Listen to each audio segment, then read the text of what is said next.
Pak Soekardi. Ya, ini nampaknya penanya terakhir kita. Bismillahirrahmanirrahim. Assalamualaikum warahmatullahi wabarakatuh. Terima kasih Pak Sahal. Begini ya. Saya waktu kecil disuruh orang tua atau orang-orang tua untuk menjalankan perintah agama. Karena perintah agama adalah suatu kebenaran. Oke lah, saya terima. Tapi saya bertanya, apakah memang agama itu suatu kebenaran? Ketika agama itu di komunitas untuk berpolitik, berkelompok, bergolongan, atau menjadi sesuatu lembaga, ada agama A, ada agama B, agama C. Terus mereka merekrut umat-umat atau manusia masuk ke agama kita yang sebanyak-banyaknya. Karena menganggap agama itu adalah suatu kebenaran. Sehingga agama A mengaku agama saya yang paling benar. Agama C mengaku agama saya yang paling benar. Agama B mengaku agama saya yang benar.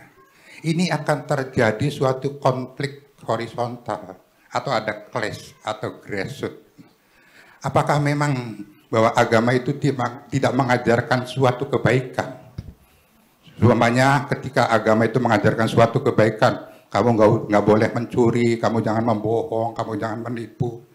Menjadi rahmatan lil alamin, menjadi kasih sayang, menjadi rahmatan lil alamin, saling tolong menolong, membangun kebersamaan, bertoleransi.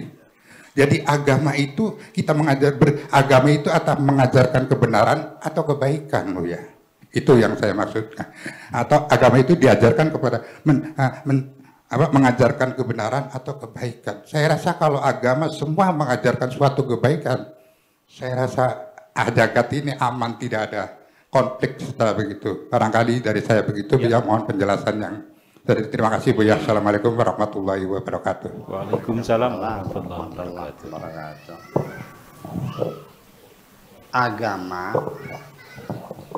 Agama tanda kurung, tanda kutip, agama tanpa embel-embel agama apa? Adalah satu kebenaran yang diyakini oleh seluruh umat manusia. Diyakini sebagai kebenaran ini dibuktikan dengan kerelaan seorang penganut agama untuk berkorban dengan hartanya, bahkan dengan nyawanya kok. Berani berkorban karena saking diyakininya inilah yang benar. Kalau tidak, nggak mungkin orang berkorban dong. Betul nggak? Dengan harta mungkin terpaksa, tapi kalau nyawa nggak main-main loh, nyawa kok berani mati karena diyakini seperti itu. Jadi agama ini kebenarannya adalah dalam wilayah keyakinan yang bisa terjadi non eksperimentalis, yang tidak pernah diuji coba secara materi, iya kan? Berdasarkan silogisme lalu konklusi, ya dijadikan premis lagi dan sebagainya. Itu. Jadi saya yakin bahwa setiap agama itu turun ke bumi dengan tujuan satu, mempersatukan umat manusia supaya jangan saling musuh memusuhi, jangan bunuh membunuh, jangan ada perang, membangun persaudaraan. Al-Quran jelas, wa'tasimu bihablillahi jami'a wala tafarraqu, bersatu padulah dan jangan bercerai-berai. Tapi nyatanya kita ini bersatu apa bercerai-berai? Bercerai. Kenapa? Apa perintahnya wa tafarraqu? Yang tidak.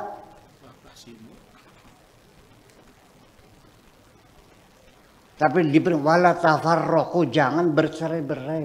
Bukan wa tafarraqu, bukan. Jadi di mana salahnya? Ya salahnya adalah bukan dari agamanya, tapi dari kemampuan kita menginterpretasikan agama itu sendiri. Apakah seperti itu di umat Islam? Bukan dengan umat yang lain, di dalam umat Islamnya sendiri saling bunuh-membunuh itu dari sejak mulai Nabi Muhammad meninggal dunia tanpa jeda waktu kok. Begitu meninggal langsung pecah kongsi. Sampai sekarang kita saling salah menyalahkan. Gak usah menyebut nama sektenya, nanti ada yang tersinggung lagi.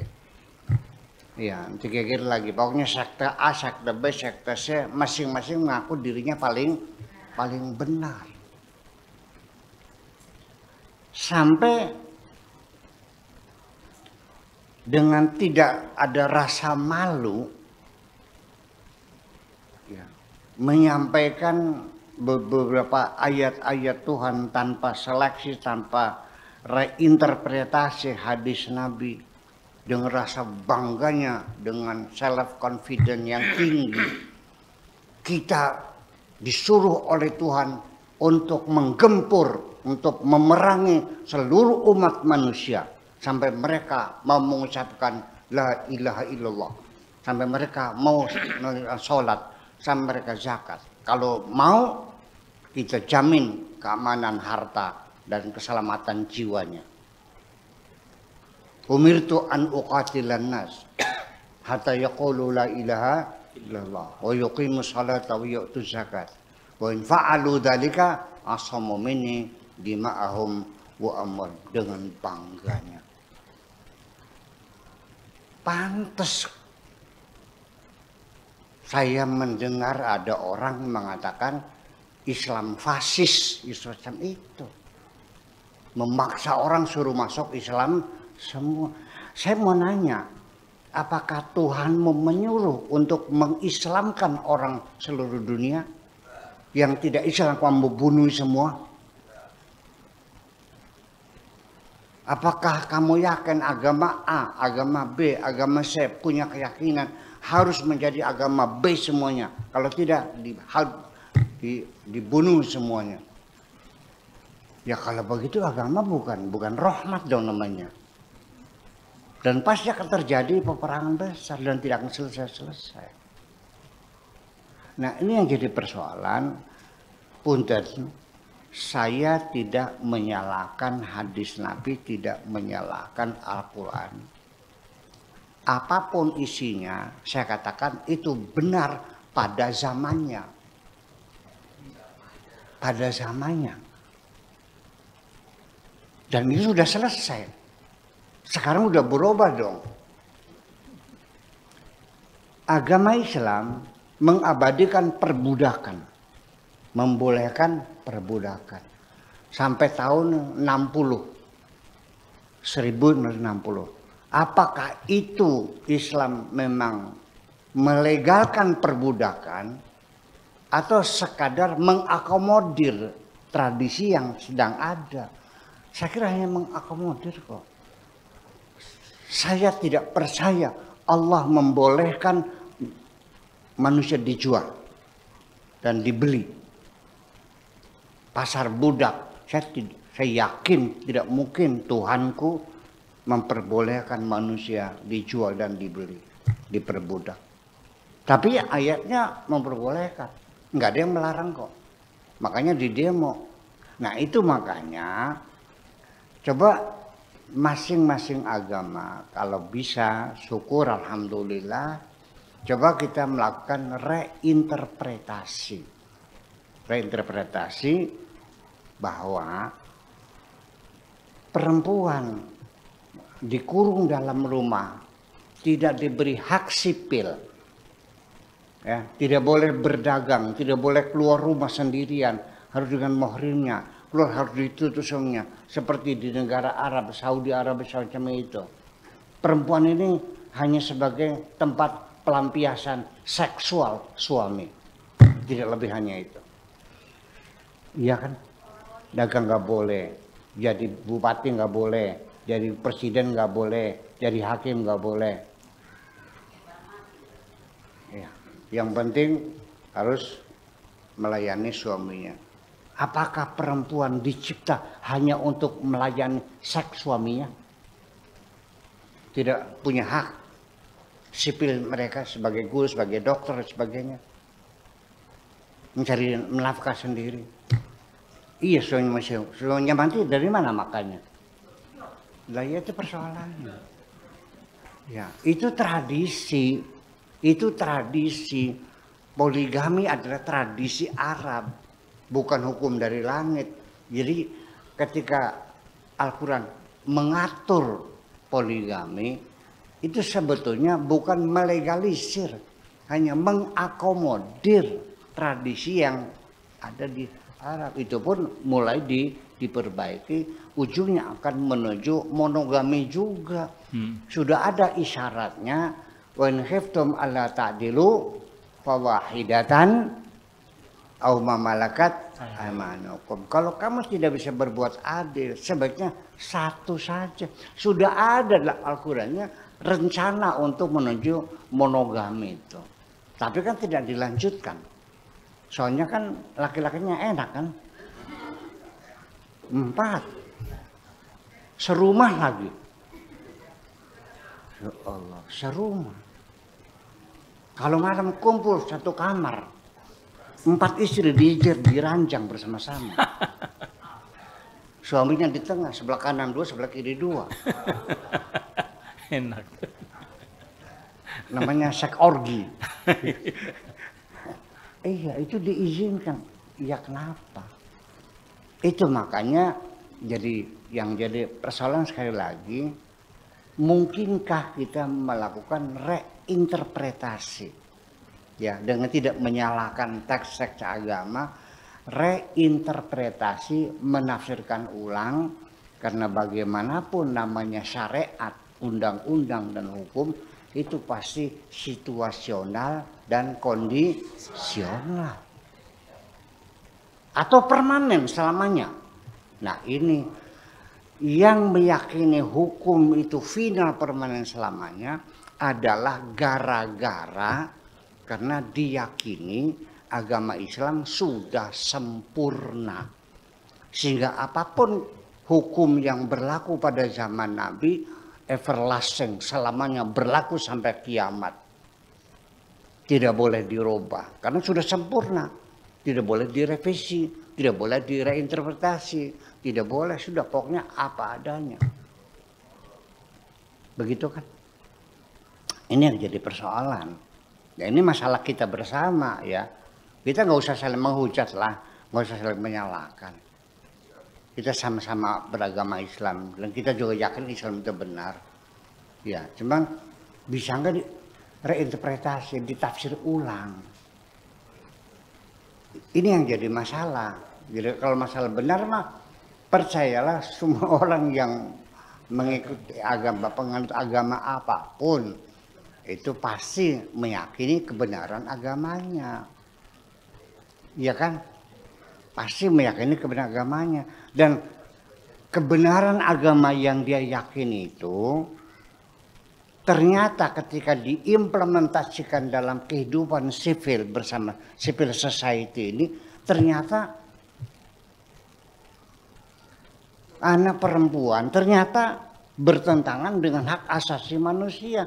Perempuan yang masih perawan itu boleh dipaksa oleh wali mujbil, bapaknya, dikawinkan. Suka tidak suka sah. Mungkinkah sekarang ada manusia dipaksa suka tidak suka? Di mana kebebasan perempuan? Kasihan kan? Kasihan kan? Ini kasihan ini. Ini manusia bukan sih? Kok bisa dipaksa? Tapi fikihnya begitu. Dan masih ada dualisme dalam pikiran kiai di kampung kita ini. Tetap mengatakan sah. Hak cerai dicabut oleh undang-undang. Di proses pengadilan. Banyak kiai yang beranggapan cerainya udah sah. Udah diucapkan kok. Kitab kuningnya ada kok. Dalilnya bukan kitab kuning, undang-undang. Ini yang jadi masalah. Saya sering berantem. Tiap hari hampir ada. Pak Kiai, suami saya sudah mengatakan cerai. Sudah 3 kali. Jadi saya sudah tidak boleh rujuk lagi. Ucapan itu sudah tidak sah, Neng. harus diproses pengadilan. Tapi kata Kiai itu sudah sah. Ya, betul nggak? Kita jadi bingung. Saya bilang ya udah ke kantor pengadilan agama, nanya sana. Ucapan itu sah nggak ceraian? Ya Allah ya Rabbi, ini orang nggak paham-paham. Kita buat undang-undang bahwa suami mencerai istri harus diproses pengadilan karena korbannya bergelimpangan di depan mata saya. Perempuan jadi korban kejahatan laki-laki. Setelah direnggut keperawanannya, setelah dia nikmati jasadnya, setelah dia merasa bosan, diceraikan seenaknya saja tanpa alasan sah. Di mana hak perempuan untuk menuntut keadilan? Saya membela keadilan karena saya yakin Tuhan saya Maha Adil. Makasih. Pak Suk. Iya, kebaikan juga kan menjadi relatif sekali. Ada di salah satu suku, nggak usah sebut namanya lah. Mas kawin ini permintaannya kepala orang 10.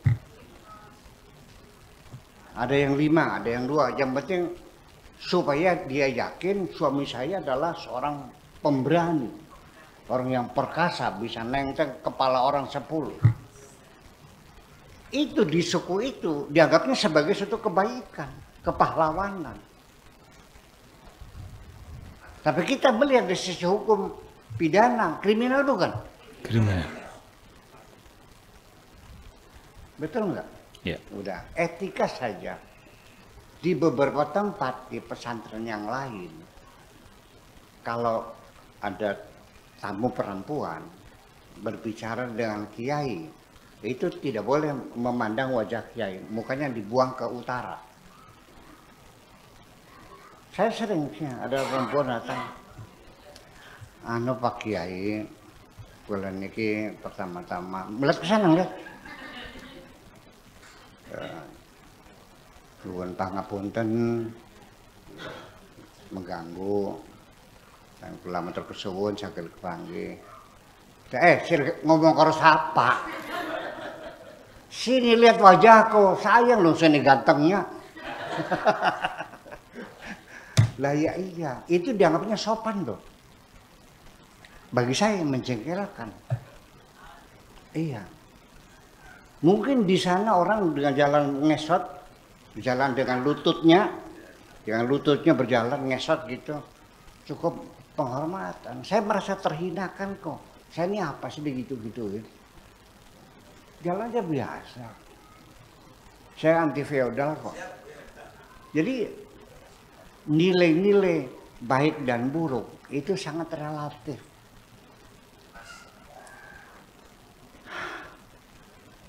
Di sini kalau ada orang perempuan punya anak 4 dan tidak punya suami, terhormat nggak?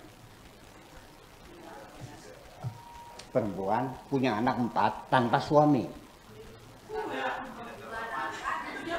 terhormat nggak di masyarakatnya? Enggak. Insya Allah orang hajat juga nggak diundang. Betul nggak? Anaknya 4 tanpa suami, yang satu kayak Belanda, yang satu kayak Cina, yang satu kayak Jepang, yang satu kayak Arab. Tidak terhormat kan? Tapi kenapa Catherine Deneuve, pasangannya Alain Delon, bintang film dia the best actress di Perancis, dia punya anak 4, belum menikah. Baru menikah setelah punya anak 4. Di sana dihormati kok. Dihormati. Itu urusan pribadi. Betul enggak? Ya sekarang kita tidak membedakan. Saya ingin mengatakan ada seorang kiai hanya karena gara-gara dia kawin lagi. Itu urusan pribadi dia. Kok kenapa popularitasnya langsung jatuh? Orang membenci dia, urusannya apa? Betul enggak? Urusan pribadi dia. Ya kenapa? Disitulah karena kita sendiri tidak bisa memilah mana publik, mana privat, ya kan? Mana rahasia, itu campur aduk semuanya. Itu urusan pribadi dia kok. Betul nggak? Lah, di sini banyak kiai yang istrinya 3, 4, nggak jatuh kok. Iya. Tapi kenapa ini kok akhirnya ditinggalkan oleh umatnya karena gara-gara kawin lagi? Kawinnya saja. Ya kan, seizin istri itu hanya, tapi dia ditinggalkan oleh umatnya. Kenapa? Nah itu jadi kembali jadi masalah nilai-nilai budaya, norma-norma sosial itu relativitasnya sangat tinggi banget lah. Ya, dan kita tidak bisa mengelak. Ya sudah, kita harus menghormati nilai-nilai budaya pada setiap bangsa. Kalau di Arab, keakraban kita sambil ngobrol, sambil kaplak-kaplok jentuh tubuh itu, sambil pegang, mungkin kita nabok pundak orang, mau punggungnya, iya, mau kepalanya di Arab, nggak ada masalah, gaplok, kemana kamu, ketemu teman lama, mana ditabok kepalanya, nggak apa-apa, tapi jangan nabok pantat, bokong nih, jangan pernah nabok, bisa digebugin kamu, penghinaan. Tapi kalau di sini, Yes. lebih akrab ngebok daripada kepala mah penghinaan, semua kepala ditabokan begitu kemana. Itu satu contoh aja, iya kan? Di sini kalau ada anak lewat, punten nyuwun sewu, di sana nggak ada aja. Orang sembahyang aja dilangkahi kepalanya, kalau lagi sujud dilangkahi. Kurang ajar nggak? Ya enggak di sana. Kalau di sini kurang ajar. Anaknya siapa kan blog-blog tuh. Gitu. Gitulah kira-kira. Iya. Jadi kita ya tidak bisa nilai-nilai artinya norma-norma hukum, norma sosial, norma agama. Ya kan? Itu semuanya kaidah-kaidahnya adalah kita serahkan kepada komunitas masing-masing. Iya.